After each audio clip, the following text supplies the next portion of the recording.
दिखाई। राजीव जी आगरा से। गुरुदेव भगवान, आपके चरणों में कोटि कोटि प्रणाम। महाराज जी, इस शरीर की एकमात्र पुत्री गंभीर हृदय रोग से पीड़ित है। वह वृंदावन वास की दृढ़ इच्छा रखती है। वह श्री जी के चरणों में अपना जीवन समर्पित करना चाहती है, परंतु इलाज के कारण उसकी इच्छा के विरुद्ध मुझे डॉक्टर के पास ले जाना पड़ता है, जिसके कारण उसे बहुत कष्ट होता है। क्या उसी की इच्छा का मान रखते हुए सब कुछ छोड़कर वृंदावन वास करना मेरे लिए उचित होगा? वृंदावन वास तो अहोभाग्य सौभाग्य, और शरीर रोग आना ये प्रारब्ध के अनुसार है। रोग रूप से भगवान आए तो औषधि रूप से पूजा कर लेनी चाहिए। किसका प्रश्न है? औषधि रूपी पूजा कर लेनी चाहिए। रोग की निवृत्ति के लिए औषधि लेते रहना चाहिए। अब वृंदावन वास के लिए आपकी कितनी सामर्थ्य और कितना भाव, ये दोनों बात देखनी होगी, क्योंकि वृंदावन वास कोई सरल नहीं है, अर्थ प्रधान समय है। तो बहुत यहाँ सब देश विदेश के लोग आते हैं, तो हर चीज महंगी है। लाख रुपया इलाज में खर्च करवा रहे हैं डॉक्टर लोग, और उसके बाद में जो कह रहे हैं कि हम 1 मिनट की गारंटी नहीं लेंगे। 50 लाख रुपए ऑपरेशन के मांगे हैं। हाँ, गारंटी किसकी? कब आखिरी श्वास हो जाए, इसका डॉक्टर क्या करे? नहीं, इसका डॉक्टर क्या करेंगे? किसी का भी हो तो क्या करेंगे डॉक्टर, हमें बताओ। डॉक्टर तो अपने विज्ञान के अनुसार ऑपरेशन कर देंगे, और अगर उसी समय प्राण जाने तो चले जाएंगे, बचा थोड़ी पाएंगे। डॉक्टर के प्राण जाने तो ऑपरेशन पूरा नहीं होगा, वो पहले चला जाएगा। ये तो ऐसा भागवतिक विधान है, तो हमें प्रयास करना चाहिए। अगर अर्थ हो तो हमें ऑपरेशन करवा लेना चाहिए। हो सकता है सरसब्ज हो जाए, हो सकता है कि ना हो, प्रारब्ध भोग है। तो हमें लगता है अगर दवा से, डॉक्टरों की सलाह से हम जी सकते हैं, हम नाम जप कर सकते हैं, तो हमें प्रयास करना चाहिए। और जब ना जीवन होगा तो छूटे, दवा लेना चाहिए, दवा कराना चाहिए। सुखपूर्वक जितना हो सके हम अपने शरीर को रखते हुए धर्म के कार्य करें। अब ये तो है कि जाना है तो राधा राधा जपें, और जितना हम दूसरों के काम आ जाए ऐसा करें। भगवान सब व्यवस्था कर देते हैं। अगर रोग देते तो हमें लगता है व्यवस्था भी कर देते हैं। क्यों? अपने पास नहीं होती तो 4 सहयोग कर देते हैं। तो औषधि कर लेना चाहिए और निराश नहीं होना चाहिए। हम सबसे पहली जो हमारे अंदर ताकत है वो निराशा नहीं है, हम उत्साहित रहते हैं। तो हमें लगता है प्रसन्न रहना चाहिए और लड़ना चाहिए रोग से, और भगवान का नाम जपना चाहिए। किसके शरीर में रोग है? हाँ, प्रसन्न रहना चाहिए, लड़ना सीखना चाहिए। और ये चिंता मत करो, अगर उसको जिस तारीख को, जिस मिनट में जिसको जाना है वो ये उसी समय जाएगा, ऑपरेशन हो या ना हो। ज्यादा डॉक्टरों पर दोषारोपण भी नहीं करना चाहिए, क्योंकि जीव का प्रारब्ध भी तो है। जीव का प्रारब्ध, डॉक्टर कोई पूरे त्रिभुवन के सिस्टम के मालिक तो है नहीं ना। उस शरीर के विज्ञान के द्वारा उस पार्ट को हटाना चाहते हैं जो दुखद है, जो रोग प्रदान कर रहा है, उसका ऑपरेशन करेंगे। और उस ऑपरेशन में सफलता मिलना ना मिलना भगवान के ऊपर है। तो डॉक्टर को भी ज्यादा कोसना नहीं चाहिए, क्योंकि वो अपने विज्ञान के अनुसार उतना ही कर सकता है। अगर जाना है तो बचा नहीं सकता, अगर रहना है तो फिर तो प्रयास ही कर रहा है विज्ञान के द्वारा उसके बचाने का। तो अगर अर्थ हो तो ऑपरेशन करा लेना चाहिए, क्योंकि ऑपरेशन सरसब्ज हो जाए तो उसका जीवन बढ़िया हो जाए, और अगर ना सरसब्ज होगा तो प्रारब्ध है फिर। क्यों? गुरुदेव, वो ऑपरेशन के बाद भी जो कह रहे हैं कि हम ज्यादा से ज्यादा 8-10 साल तक ही कह सकते हैं, पूरा अर्थ लगाने का तो केवल 8-10 साल। सुनो बच्चा, हमको जब डॉक्टर सब आके जांच किए ना, तो शाम के ऐसे बैठे थे, कुर्सी डाले बीच में हमें बैठा ला और कहा, महाराज जी आपका कोई गार्जियन नहीं, क्योंकि आप स्वयं के गार्जियन हो, बाबा जी हो, इसलिए हम आपको बताते हैं कि आपकी जिंदगी 2.5 वर्ष या 5 वर्ष, 19वां वर्ष चल रहा है। अब आप डायलिसिस में प्राण निकल जाए बात अलग है। ये सब फूला फाला है, लेकिन हमें इतना उत्साह, मतलब हम अपने मन में इतने प्रसन्न रहते हैं, इतने जोशीला भाव रहता है हमारे अंदर भगवान की कृपा से, कि अगर अभी हो तो अभी एकदम तैयार, एकदम किडनी फिडनी भूल जाएंगे क्या बीमार है। तो हमें लगता है 5-10 साल अगर ये राधा नाम जप लेगी तो इसे भगवान की प्राप्ति हो जाएगी। 5-10 साल बहुत होते हैं, इसके तो 5-10 साल वो कह रहे, तो आपके तो 5-10 साल का भी भरोसा नहीं। कोई रोग नहीं है, ये गए ले ये 5 मिनट का भरोसा नहीं, तो हमें लगता है 10 साल तो बहुत है, तो हमें प्रयास करना चाहिए। अगर अर्थ हो, ना हो तो फिर बात अलग है कि अब समस्या है। नहीं, अगर भगवान ने सुविधा दी है तो बच्चे का जीवन मंगलमय हो जाए, और मंगलमय तो होना ही है, तभी तो आई है ये, भगवान के धाम आई, संतों के पास है। अगर इसका मंगल ना होना होता तो कैसे आता? मंगल तो शुरू हो गया ना, उस जीव का उसी दिन से मंगल शुरू हो जाता है जब वो भगवान या भगवान के भक्त से जुड़ जाए। अब मोहि भाव भरोसा हनुमंता, बिनु हरि कृपा मिले नहीं संता। जिस दिन से हनुमान जी मिले उस दिन से विभीषण जी का परम मंगल शुरू हो गया, भगवान के समीप पहुंच गए। तो जीव का परम मंगल तो है ही, क्योंकि वो भागवतिक है। तो बच्चा तुम राधा राधा रटा करो, राधा राधा जपा करो, और जो बने सो आप करो। सबसे बड़ी औषधि राधा राधा है, करके देख लेना। उसी के बल हम खुश रहते हैं, उसी के बल हम पुष्ट रहते हैं। पवन विश्वकर्मा। राधे राधे। राधे राधे गुरुजी। गुरुजी, मेरा प्रश्न है कि जब हम कभी तीर्थ स्थल जैसे गंगा जी या यमुना जी जाते हैं तो सब लोग बोलते हैं हम सब पवित्र होने, पाप धोने जाते हैं, तो क्या हम उस जल को लेकर आते हैं तो घर में छिड़कते हैं? महाराज, इनका भाव आगे लिखना चाह रहे हैं कि वो जो पाप हुए, जो नष्ट हुए, उसी को हम भर के ले आए और घर में और छिड़क दिए।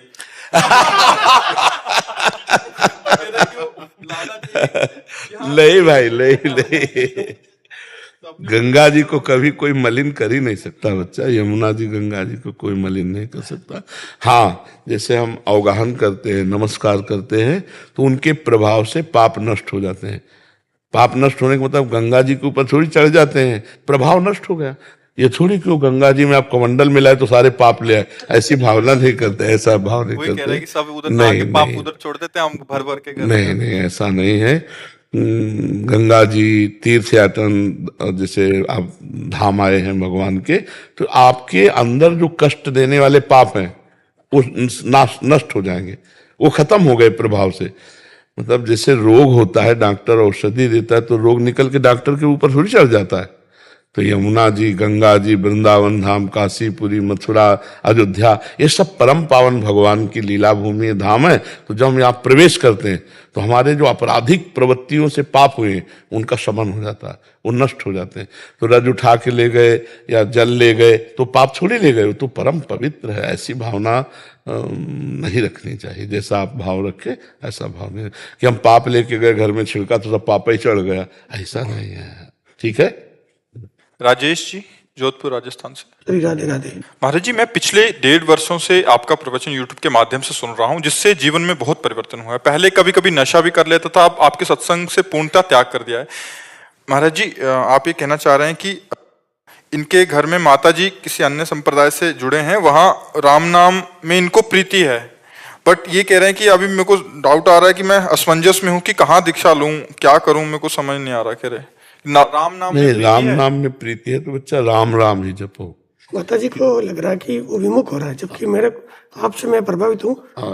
जपो राम राम, जपो राम राम, सत्संग सुनो और ऐसा करो, राम राम जपो, कोई परेशानी नहीं।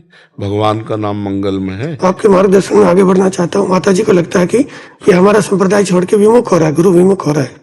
ऐसा कुछ बंधन थोड़ी होता है कि जिसमें माता जी दीक्षित हो उसी में हम दीक्षित हो जाएं। ये तो अपनी श्रद्धा और विश्वास का, माता जी का वहां श्रद्धा विश्वास है, और आपका जहां श्रद्धा विश्वास हो जाए उस मार्ग में चल। माता जी के श्रद्धा विश्वास से हमारा श्रद्धा विश्वास अगर कहीं और लग रहा है तो ऐसा कुछ नहीं है कि ये कोई कुल परंपरा की रीति नहीं है, ये कोई कुल परंपरागत धर्म नहीं कि जिसमें बाप दीक्षित है उसी में हम दीक्षित हैं। शायद आपकी दृष्टि अपनी भावना में ठीक हो, मेरी भावना में यहाँ ठीक लग रहा है तो मैं यहाँ जुड़ूंगा। पर अगर राम नाम में रुचि तो राम राम जपे। हमारे लिए राम कृष्ण हरि राधा सब नाम बराबर है, पर हमें जो गुरु जी ने दिया वो हमारा अमृत नाम राधा नाम है। गुरु जी नहीं बने अभी तक, आपको गुरु बनाना चाहिए। भाई हमें ये बताओ, गुरु बनाने का मतलब केवल कंठी बांध लेना होता है क्या? अगर कंठी बांध लिए, तिलक लगा लिए और हमारी बात न माने तो क्या गुरु बन गए क्या हम? विचार करके। और आप कंठी नहीं बांधे, तिलक नहीं लगाए, हमारी बात मानते तो क्या आप हमारे नहीं हो? क्या आपका कल्याण नहीं हो जाएगा? देखो, ज्यादा बाहरी बातों में नहीं फंसना चाहिए। हम इसलिए कह रहे हैं कि मान लो आपने कहा कंठी तिलक लगाया और घर में ईर्ष्या द्वेष का भाव आवे तो ठीक नहीं है। ऐसे ही रहो जैसे रह रहे हो, नाम जप करो, भगवान के रामचरितमानस का पाठ करो, लीलाओं का गायन करो और नाम जप करो, भगवान की प्राप्ति ऐसे होती है। भगवान इन बाहरी बातों से ज्यादा नहीं रिझते हैं। अभी हमारी सांप्रदायिक चिन्ह है, जैसे आचार्य रूप में भगवान प्रकट हुए तो अलग अलग चिन्ह दिए, तो हम लोग बैरागी हैं तो वही चिन्ह, ये श्री जी का चरण चिन्ह, श्री जी की चंदन प्रसाद, ये श्री जी की चरण रज माथे पे लगाए। अगर ना लगाए और राधा राधा जपे तो कल्याण तो हो ही जाएगा ना। पर जब हम लोग इस वेश में तो उसको धारण करते हैं, और जो गृहस्थ दीक्षित हो जाते हैं वो उनको लेकिन जो नहीं दीक्षित हैं क्या उनका कल्याण नहीं होगा? तो आपने जैसे कहा, हमने कहा राम राम जपो, राधा राधा जपो, अगर मान लिए आप तो वही गुरुमंत्र हो गया, उसी से कल्याण हो जाएगा। मान रहे हैं ना आप? क्या कहना चाहते हैं आप? दर्शनार्थ संप्रदाय में जुड़े हमारे राम नाम की सांस उसास पद्धति से भजन होता है। उसमें पहले कंठ कमल, हृदय कमल, नाभि कमल, त्रिगुण और 10 द्वार के द्वारा केवल मोक्ष की चर्चा वो बताते हैं। तो महाराज जी वो कहते हैं जैसे कि अगर आप थोड़ा अध्यात्म से, तत्व एक है ना, परमात्मा एक है, ईश्वर एक है, इतना पता है, इतना पता है ना, बस सारे प्रश्नों का हल हो गया।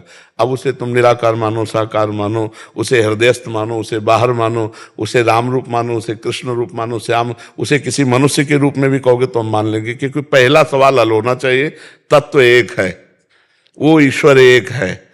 सब लोग जब बात करेंगे तो ऐसे ही करेंगे, वो एक है और एक होते हुए वो अनेक है। अब उसके चिंतन की कई धाराएं हैं। अब जैसे आप बताए ना, वही धारा तो हमारी है। महाराज जी वो मुक्ति में अलग अलग होती नहीं, देखो इसमें बात एक ये देखनी है कि जब हम लक्ष्य रखते हैं जैसे मोक्ष, निराकार, और भजन करते हैं तो हमारे अंदर वैसे ज्ञान पैदा होता चला जाएगा। और जब हम भजन करते हैं साकार प्रेम, तो हमें प्रेम होता चला जाएगा। तो जैसी हम भावना करते हैं ना, वैसी हमें भगवान की प्राप्ति होती है। वही निराकार, वही साकार है, वही अंतर है, वही बाहर है, वही दूर है, वही नजदीक है, वही रूप धारण की, वही अरूप है। बस इतना बच्चा समझ लोगे तो कभी फंसोगे नहीं संसार में, कभी इस झंझट में नहीं फंसोगे, बड़े छोटे में। एक तत्व है, वही विविध रूप धारण किए हुए है। किसी भी ज्ञानी महात्मा भक्त से पूछिएगा, वो एक है, एक होते हुए भी वो विविध रूप धारण करके लीला करता है।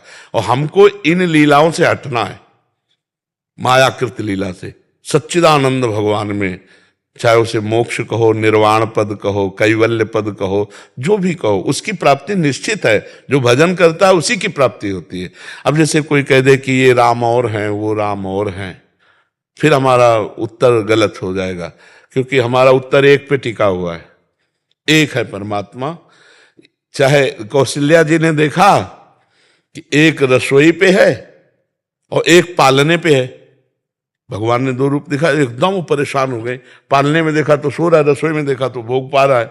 यहाँ वहां दो बालक देखा तो मति भ्रम, जहां दो देखोगे वहां मति में भ्रम। वही एक है, वही एक है, वही रूपवान है, वही अरूप है, वही सगुण है, वही निर्गुण है, वही सर्वत्र है, वही वृंदावन में है, वही एकदेशी है वृंदावन, और वही सर्वदेशी है। बस ज्ञान हो जाए बच्चा, ज्ञान जहां नहीं होता तो फिर बातें इधर उधर की, वो जो मायाकृत होती है वो चलती। खूब नाम जप करो, खूब अंदर से नाम जप करो। राकेश मिश्र जी मुंबई से। राधे राधे महाराज जी।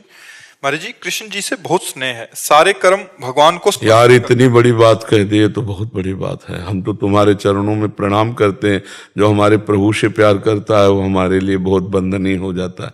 आप श्री कृष्ण जी से बहुत प्यार करते हो? हाँ, बहुत बढ़िया है। कैसे भी करे, उनको तो दूध पिलाने गई जहर लगा के तो यशोदा मैया की गति दे दी। वो तो ऐसे कृपालु है, अगर उनसे झूठी भी प्रीति करे तो साची मान लेते हैं।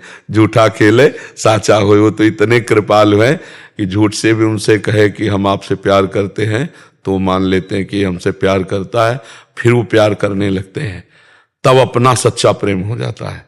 हम लोग तो झूठे ही हैं। हम जैसे कहें कि हम भगवान से बहुत प्यार करते हैं तो इसमें बहुत ही झूठापन मिलेगा, बहुत झूठापन मिलेगा, क्योंकि हम शरीर से भी प्यार करते हैं, शरीर संबंधियों से भी प्यार करते हैं, अपनी इच्छाओं का भी।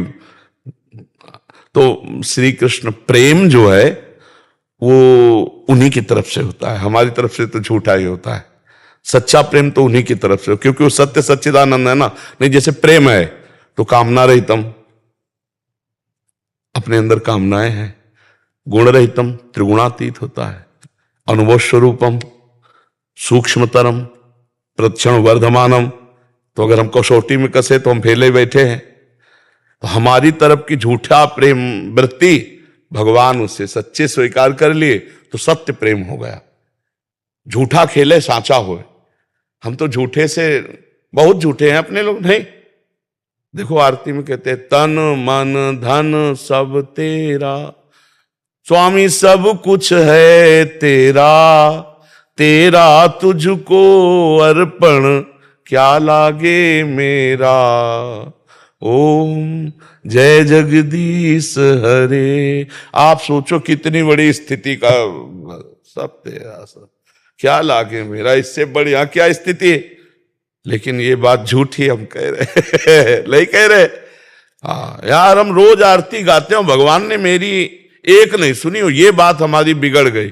तुम्हारी क्या थी, तुम तो सब अर्पित कर चुके थे।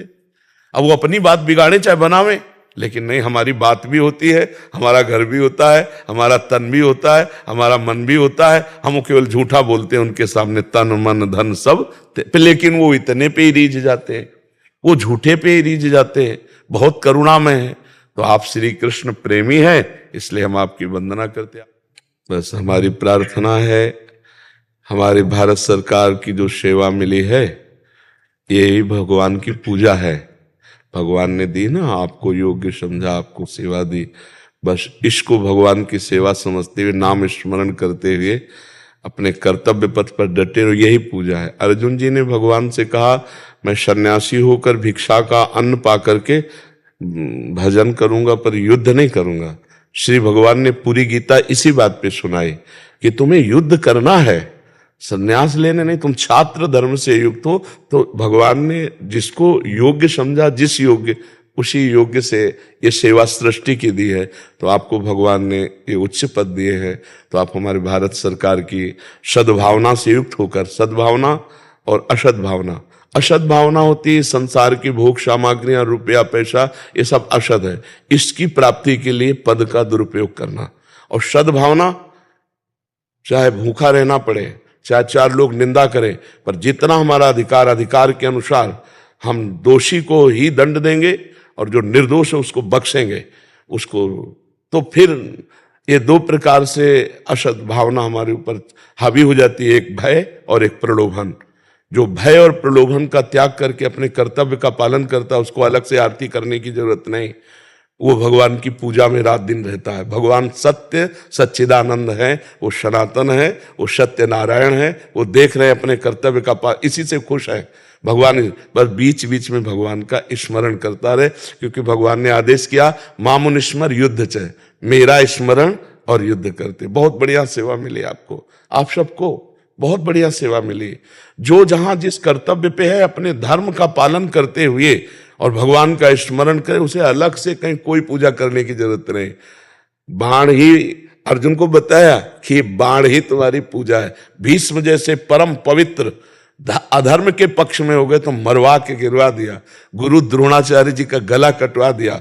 सत्य के लिए भगवान तत्पर रखते हैं। तो आपको बहुत बढ़िया सेवा मिली है। आप इसी सेवा को तत्परता पूर्वक करते हुए भगवान के स्मरण में रहिएगा, क्योंकि जीवन का परम लाभ भगवत प्राप्ति है।